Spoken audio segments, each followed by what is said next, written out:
क्या आप जानते हैं पतिव्रता की महिमा क्या होती है? आइए आज इसी बारे में हम बातचीत करते हैं। सुलोचना वासुकी नाग की पुत्री और लंका के राजा रावण के पुत्र मेघनाथ की पत्नी थी। लक्ष्मण के साथ हुए एक भयंकर युद्ध में मेघनाथ का वध हुआ। उसके कटे हुए शेष को भगवान श्री राम के शिविर में लाया गया था।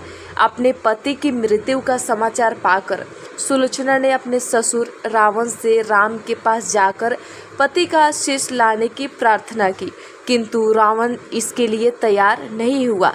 उसने सुलोचना से कहा कि वह स्वयं राम के पास जाकर मेघनाथ का शेष ले आए, क्योंकि राम पुरुषोत्तम है, इसलिए उनके पास जाने में तुम्हें किसी भी प्रकार का भय नहीं करना चाहिए। रावण के महापराक्रमी पुत्र इंद्रजीत मेघनाथ का वध करने की प्रतिज्ञा को लेकर लक्ष्मण जिस समय युद्ध भूमि में जाने के लिए प्रस्तुत हुए, तब राम उनसे कहते हैं, लक्ष्मण, रण में जाकर तुम अपनी वीरता और रण कौशल से रावण पुत्र मेघनाथ का वध कर दोगे, इसमें मुझे कोई संदेह नहीं है। परंतु एक बात का विशेष ध्यान रखना कि मेघनाथ का मस्तक भूमि पर किसी भी प्रकार न गिरे, क्योंकि मेघनाथ एक नारी व्रत का पालक है और उसकी पत्नी परम पतिव्रता है। ऐसी साध्वी के पति का मस्तक अगर पृथ्वी पर गिर पड़ा तो हमारी सारी सेना का ध्वंस हो जाएगा और हमें युद्ध में विजय की आशा त्याग देनी पड़ेगी। लक्ष्मण अपनी सेना लेकर चल पड़े। समर भूमि में उन्होंने वैसा ही किया। युद्ध में अपने बाणों से उन्होंने मेघनाथ का मस्तक उतार लिया, पर उसे पृथ्वी पर नहीं गिरने दिया। हनुमान उस मस्तक को रघुनंदन के पास ले आए। मेघनाथ की दाहिनी भुजा आकाश में उड़ती हुई उसकी पत्नी सुलोचना के पास जाकर गिरी। सुलोचना चकित हो गई। दूसरे ही क्षण अत्यंत दुख से कातर होकर विलाप करने लगी, पर उसने भुजा को स्पर्श नहीं किया। उसने सोचा, संभव है यह भुजा किसी अन्य व्यक्ति की हो। ऐसी दशा में पर पुरुष के स्पर्श का दोष मुझे लगेगा। निर्णय करने के लिए उसने भुजा से कहा, यदि तुम मेरे स्वामी की भुजा है तो मेरे पति व्रत की शक्ति से युद्ध का सारा वृतांत लिख दे। युद्ध में दासी ने लेखनी पकड़ा दी। लेखनी ने लिख दिया, प्राण प्रिय, यह भुजा मेरी ही है। युद्ध भूमि में श्री राम के भाई लक्ष्मण से मेरा युद्ध हुआ। लक्ष्मण ने कई वर्षों से पत्नी, अन्न और निद्रा छोड़कर रखी है। वे तेजस्वी तथा समस्त दैवी गुणों से संपन्न हैं। संग्राम में उनके साथ मेरी एक नहीं चली। अंत में उन्हीं के बाणों से विद्ध होने से मेरा प्राणांत हो गया। मेरा शेष श्री राम के पास है। पति की भुजा लिखित पंक्तियाँ पढ़ते ही सुलोचना व्याकुल हो गई। पुत्र वधु के विलाप को सुनकर लंकापति रावण ने आकर कहा, शोक न कर पुत्री, प्रातः होते ही सहस्त्रों मस्तक मेरे बाणों से कट कट कर पृथ्वी पर लुट जाएंगे। मैं रक्त की नदियाँ बहा दूंगा। करुण चित्कार करते हुए सुलोचना बोली, पर इससे मेरा क्या लाभ होगा पिताजी? सहस्त्रों नहीं करोड़ों शिष्य भी मेरे स्वामी के शिष्य के आगे अभाव की पूर्ति नहीं कर सकेंगे। सुलोचना ने निश्चय किया कि मुझे अब सती हो जाना चाहिए, किंतु पति का शव तो राम दल में पड़ा हुआ था, फिर वह कैसे सती होती? जब अपने ससुर रावण से उसने अपना अभिप्राय कहकर अपने पति का शव मंगवाने के लिए कहा, तब रावण ने उत्तर दिया, देवी, तुम स्वयं ही राम दल में जाकर अपने पति का शव प्राप्त करो। जिस समाज में बाल ब्रह्मचारी हनुमान, परम जितेंद्रिय लक्ष्मण तथा एक पत्नी व्रती भगवान श्री राम विद्यमान है, उस समाज में तुम्हें जाने से डरना नहीं चाहिए। मुझे विश्वास है कि इन अस्तुत्य महापुरुषों के द्वारा तुम निराश नहीं लौटाई जाओगी। सुलोचना के आने का समाचार सुनते ही श्री राम खड़े हो गए और स्वयं चलकर सुलोचना के पास आए और बोले, देवी, तुम्हारे पति विश्व के अन्यतम योद्धा और पराक्रमी थे।